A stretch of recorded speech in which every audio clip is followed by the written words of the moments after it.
Ketika kita istighfar itu masih butuh istighfar yang lain. Nah dalam kebaikan juga gitu. Ketika kita baik jadi orang soleh, ternyata bawaan kita ingin dihormati.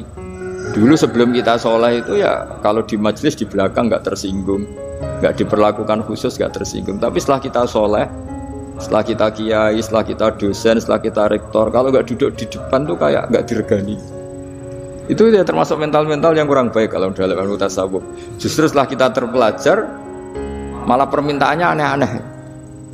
Padahal agama ini hanya mengajarkan wa ma umiru illa liya'buduha mukhlishina lahuddin. Agama ini hanya mengajarkan kalau ingin jadi orang soleh yang ikhlas. Kalau ingin jadi dosen, ya dosen yang ikhlas. Kalau ingin jadi guru, ya guru yang ikhlas. Karena biaya ndak ikhlas itu mahal sekali. Dan kalau sudah mahal sekali ini negara bisa jebol, sistem sosial bisa jebol. Jadi ini hal-hal yang khas kiai, karena kalau yang kajian kampus saya yakin Pak Rektor, Pak Wakil Rektor dan Pak Ketua Yayasan lebih tahu, anak-anak mahasiswa lebih tahu. Saya kalau ngaji di kampus memang kan cerita khas pesantren, karena justru ini saling melengkapi. Saya tidak berubah basa-basi bicara ilmu khas mereka karena mereka lebih tahu. Kalau dalam bahasa Rasulullah SAW, antum a'lamu bi umuri dunyakum. Kamu lebih tahu tentang urusan yang kamu geluti. Tapi kalau urusan akhirat, urusan agama mungkin karena kita yang menekuni itu mungkin kita lebih tahu.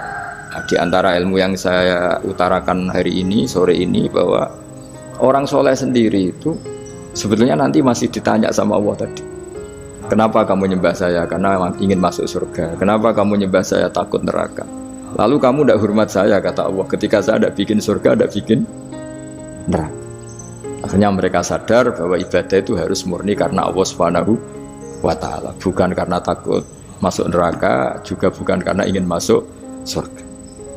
Ya sama seperti kita mencintai anak kita, yaitu sebagai karena anak kita. Jangan karena anak kita ranking 1, anak kita kumplot, lalu terus kita membiarkan anak kita saat ada anak kelas.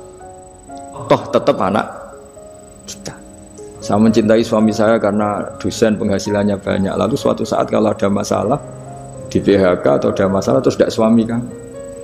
Makanya di sini agama itu sangat menyarankan kesejatian. Jadi dia suami kita, dia anak kita, apapun kondisinya.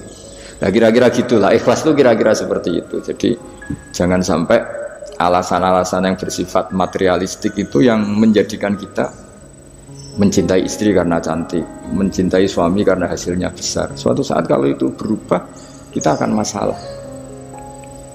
Di sini agama menyarankan ikhlas.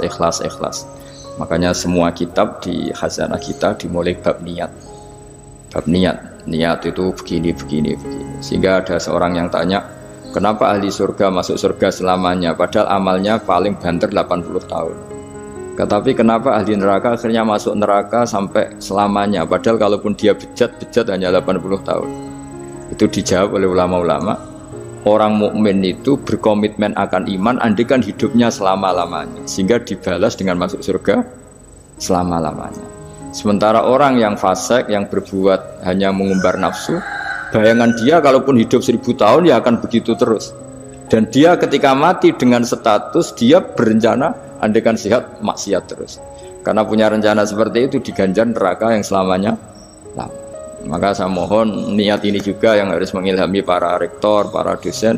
Andai kan sudah ada jabat pun tetap berkomitmen pada institusinya, pada yayasannya. Jangan kalau jabat serius, sekali tidak jabat malah ganggu. Itu nggak boleh. Harus.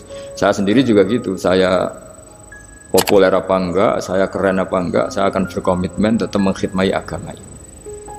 Nah, dengan seperti itu berarti sudah biniyatin sholihatin, punya niat yang baik.